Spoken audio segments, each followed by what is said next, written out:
Hello friends, இன்றைக்கி நம்ம இந்த வீடியோவில் ஒரு சிம்பிளான பொட்டேட்டோ சாண்ட்விச் ரெசிபி தான் பார்க்க போகிறோம். ஃபஸ்ட்டு வந்து நம்ம உருளைக்கிழங்க வேக வச்சு எடுத்துக்கலாம். நான் வந்து இன்றைக்கி இந்த அகாரோ எலக்ட்ரிக் ரைஸ் குக்கரில் தான் இதை வேக வைக்க போகிறேன்.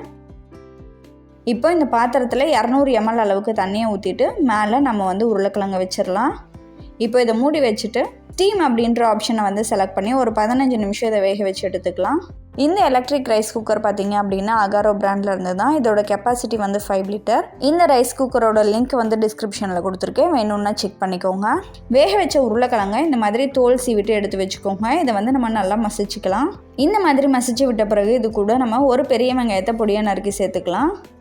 1/2 டீஸ்பூன் மிளகாய்த்தூள், 1/4 டீஸ்பூன் சாட் மசாலா, 1/4 டீஸ்பூன் மிளகுத்தூள், 1/4 டீஸ்பூன் அளவுக்கு உப்பு, இது எல்லாத்தையும் சேர்த்து நம்ம நல்லா மிக்ஸ் பண்ணிக்கலாம். இப்போ பாருங்கள், நம்மளோட பொட்டேட்டோ ஸ்டஃபிங் வந்து ரெடி ஆகிடுச்சு.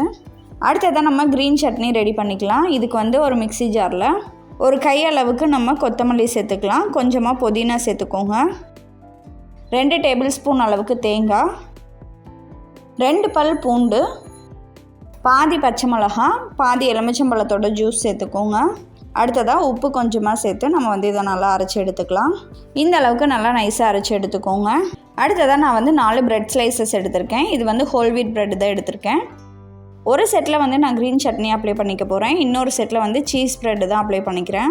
இப்போ நம்ம ரெடி பண்ணி வச்சுருக்க பொட்டேட்டோ ஸ்டஃபிங்கை இந்த மாதிரி தட்டி நம்மளோட ப்ரெட்டோட சைஸுக்கு தகுந்த மாதிரி தட்டி எடுத்துக்கோங்க. இதை வந்து ப்ரெட்டுக்கு நடுவில் வச்சு நம்ம வந்து டோஸ்ட் பண்ணி எடுக்க வேண்டியது தான். உங்களுக்கு வந்து சீஸ் வேணும்னா ஆட் பண்ணிக்கோங்க, இல்லைன்னா ஸ்கிப் பண்ணிக்கோங்க. இப்போ பாருங்கள், டேஸ்டியான உருளைக்கிழங்கு சாண்ட்விச் சூப்பராக ரெடி ஆகிடுச்சு. இந்த ரெசிப்பியை நீங்களும் உங்கள் வீட்டில் ட்ரை பண்ணி பார்த்துட்டு உங்களோட ஃபீட்பேக்கை கமெண்ட்டில் சொல்லுங்கள். நன்றி.